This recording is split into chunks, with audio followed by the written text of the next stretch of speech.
Hey, what's going on guys? Dante Trades here, and in this video we're going to be talking about how to pass take profit trader accounts easily.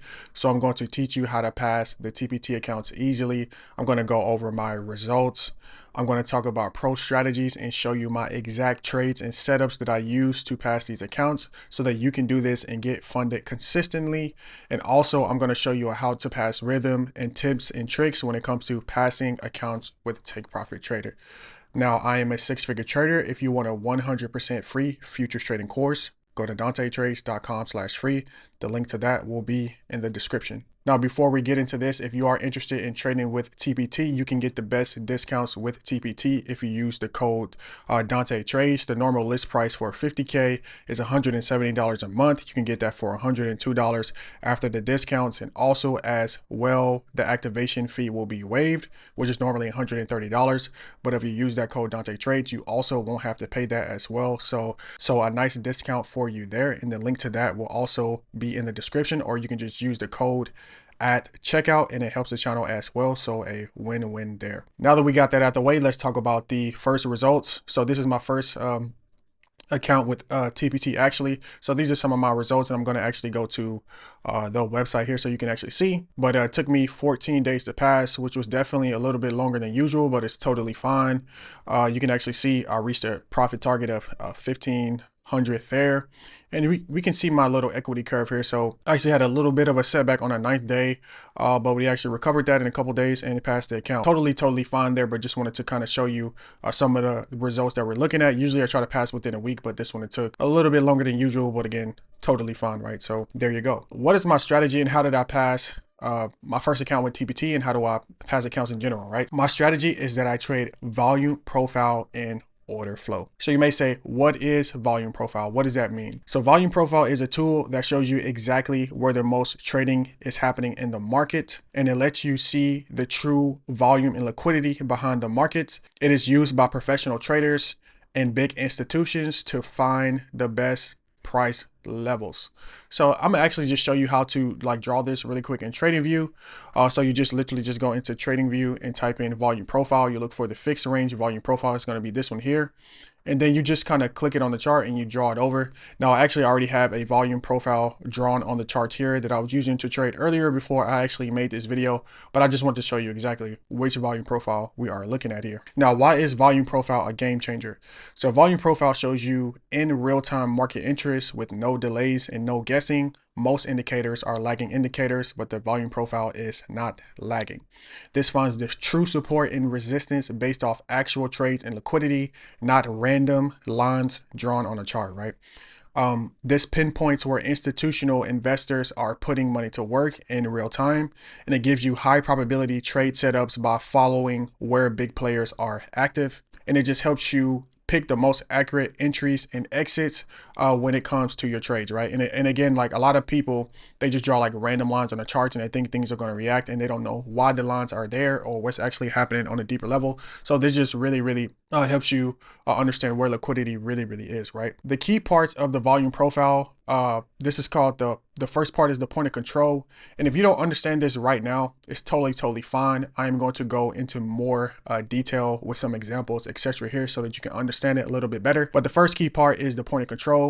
This is where the single most traded price happens. This is where the big players are the most active. So if we look at this volume profile here, you can see that this purple line here, this is the point of control, right? So point of control, just remember that. But what we're really looking at is the value area high and the value area low. So these are the boundaries of where the bulk of the trading happened. And if you didn't understand that, I'm about to give you a perfect example here. But the value area high is this green line here. You can see this green dotted line here. This is the value area high. Now note, you can draw your volume profile to look however you want it to look. I just have mine to look like this with these green lines here. But this green dotted line here, this is the value area high. And this red dotted line on my volume profile, this is the value area low, right? So these are the three areas that you need to pay attention to: point of control, value area high, and value area low. The next thing that you have to pay attention to as well, one more thing, is going to be the high volume nodes. These are HVNs. These are other places where a lot of volume has been stepped into the market. And I'm going to, again, explain this to you really quickly. So to make it very simple, I'm going to use what I call the onion market analogy. Now, let's imagine you walk into the supermarket and there is a market for onions. Let's just say the $1 is a price of point of control. And what do we mean by that is, let's say $1 is a normal price that you expect to pay for onions. So if you go into the supermarket, most people are willing to buy an onion for the price of $1, right? So that is why the most transactions occur here, right? So if you look at this purple line, this is $1. This purple line will be $1. And you can see most of the sales and price takes place in the range of $1 because that is what people expect to pay for the price of an onion. Both buyers and sellers are most active at this level. So let's say we get away from $1, right? This level here, this is below. Let's say this line here represents $1. So below $1, let's say this represents 50 cents or a quarter or something like that, right? Now, sellers are going to lose interest because the supermarkets themselves, they don't want to sell their onions for 50 cents or 25 cents because they're going to be losing money if they sell their onions for too cheap, right? Nobody wants to sell something that they have of value for way too cheap. So when the price comes down here, past, 50 cents for an onion in this example, or even like 10 cents or something like that, there's going to be no more sellers willing to sell their onions for this cheap at this price. And then the price shoots back up into a realistic range of $1 where buyers and sellers agree is a fair price, right? And above $1, let's say this here again, the value area high, let's say this represents like $10 for an onion, right? So people are not willing to pay $10 for the price of one onion, right? So what happens is when the price reaches this extremely, overexpensive level, nobody's willing to buy an onion for these prices. So what happens? The prices have to fall back down to the $1 range so that the market can resume, right? People can actually buy when the onions are going to be at the right price, right? So the conclusion is the point of control marks the greatest agreement of fair value. And if you think about it, like realistically, right? Whatever device you're watching this video on, let's say you're watching it on an iPhone or a laptop, you probably didn't pay $20,000 for your iPhone, right? Because that doesn't make sense. That will represent value area high or expensive. So value area highs are expensive. When the price reaches a certain point, people are just not willing to pay $20,000 for an iPhone because that's way above market price. That doesn't make sense. So if you put that on a chart, it would look like this: no sales at $20,000 or very few sales. Maybe some super rich people would just buy it to flex or something. But most people are going to buy it at a reasonable price, at market price. And the same thing, you probably didn't get an iPhone for $1 because an iPhone is worth way more than $1. So nobody's going to selling you an iPhone for $1, right? This is just like basic common sense, but this is what these things mean. So value area high is expensive, point of control is reasonable price, normal price, and value area low is going to be relatively cheap for whatever the session you're looking for, right? So, and this is based on like real data in the markets. The last thing you have to pay attention to when it comes to the volume profile is going to be high volume nodes. So if we actually take a look here, you can see if we look at these bars here, this is called the actual volume or the volume profile. And then if you look at where I drew these boxes here, so you can see that we drew these boxes on the chart. So here, and then we drew another box right here. This is going to be where the price is, like where we have the price really sticking out here. So you can see we have this large shelf or this large kind of node here sticking out. And then we draw those on the charts because this is where a lot of volume is taking place and a lot of liquidity is sitting there. So we have to pay attention to that, right? So same thing here, you see the volume in this range is really, really low. And then all of a sudden here, we have this large shelf of volume where a lot of activity is taking place. So we want to draw a box around that and note it, right? So you can see here when the price pushes from the point of control where, most buyers and sellers agree is a good price. What happens? We push into this high volume node area here.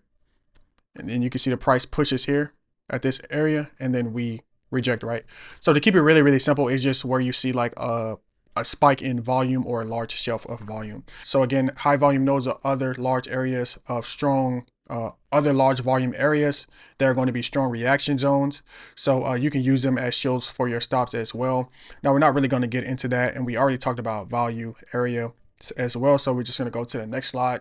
So I'm not going to show you real trades that I actually took when it comes to using the volume profile. So what I'm looking for is where I have multiple levels of confluence for my trades on the volume profile. So you can see here, this box that I drew here, this is where I was seeing a high volume, like I just showed you guys. So a high volume node. And then inside of that high volume node, you can see here we have a value area low there. So this red dotted line is the value area low. So we have a high volume node, and then we have a value area low in the same level. So for me, this is two confluences. So I consider this a B trade. And what I was looking for, you can see the price shot up from here. So the price was inside of this high volume node. We kind of consolidated. It shot up from here. I was looking for the price to come back down and retest into this high volume node and then continue upward, right? So that's the trade that I was looking for. And again, because we had this high volume node here, and then also we had the value area low, which we know is generally considered cheap, and we're looking for longs off the value area low. So there are some exceptions when it comes to like value area lows and longing off of it, but we're just keeping it very simple for this example. So you can see here, that's exactly what we got, right? The price shot up from this high volume node area, which we identified. That was also in confluence with the value area low, and then we retested into that high volume node area, and then we just shot back up and hit the take profit, right? And usually I'm a 1-to-1 risk to reward trader, and my win rate sits around 73%, right? So that's how we use the volume profile. So same thing here as well. If we look at it, you can see that I drew this green line here. This is the New York previous day high. Now for me, I always draw the previous day high and the previous day low on my charts. The reason why is these are always daily going to be strong levels where you see lots of market participants placing trades in strong reaction zones. So we have the previous day high here, which is a confluence for me. And then right in the same area, you see we have a current session value area high, which we know is expensive as well. So the price is coming from under to touch the previous day high. And I was expecting to see a reaction because we have, again, a confluence, which is the current session value area high, which is very near the New York previous day high as well. So these two confluences, the current session value area high, which again, we told you that we're looking for shorts off of. And then we have the previous day high as well. The New York previous day high also like in the same range. So I was looking for a short off that area or a reaction around there. Now, this is also where we look for order flow as well. Now, I'm not going to go too deep into the order flow here, but you can see here, the previous day high is at 6944.75.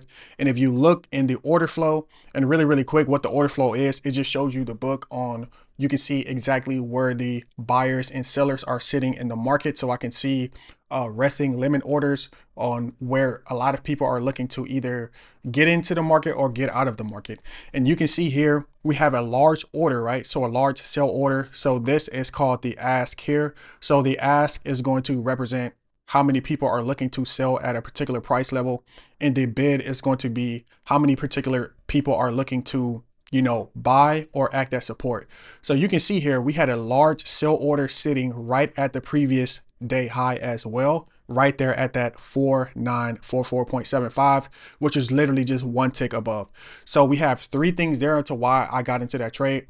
We had the current session value area high, which was there. We had the New York previous day value area high, and we had large sell volume, lots of people looking to take profit at those levels. So those three things in confluence let me know that this was a high quality A+ trade for me. And you can see there we actually did react. This was a winning trade. I don't have the screenshot from when it actually hit the TP, but the price actually came back and ran, I think, all the way down to the point of control, or it had either ran down to the point of control or all the way back down to the current session value area low. But this is a win trade no matter what. But the point is just to show you guys how we use the volume profile in the order flow to, you know, to kind of like size up these trades and really line these things up and confluence to make high quality trades, enter high quality trades, right? So again, if that was a little bit unclear for you, I do have a 100% free futures trading course, which you can get that as well. That's a $200 course for free, and I'll put a lot of time and energy into that. I just want you guys to take it, learn, and you know, get results with it and share it, right? So you can get that, again, link in the description. Passing strategy and rhythm. Normally what I'm looking for, I didn't do it this time, I took a little bit longer to pass, but normally what I'm looking for is the first 1 to 2 days, I'm looking for modest or base hits, so $200 to $400 a day.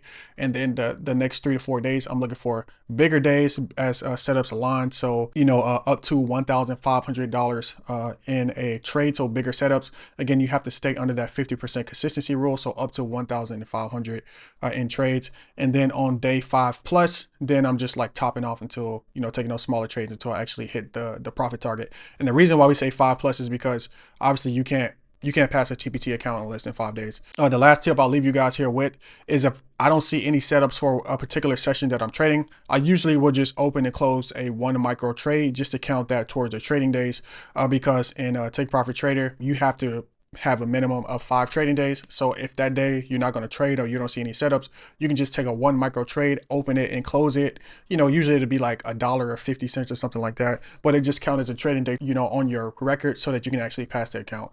So again, if you enjoyed that, you want to actually try to take on one of those TPT accounts, again, you can use the discount Dante Trades to get 40% off that TPT account and also save you $130 in the activation fee. If you want a free course, link to that will be in the description, link for everything in the description. And yeah, that's it for this video. Hopefully you guys got value from it, and subscribe, like, all that stuff. See you in the next video.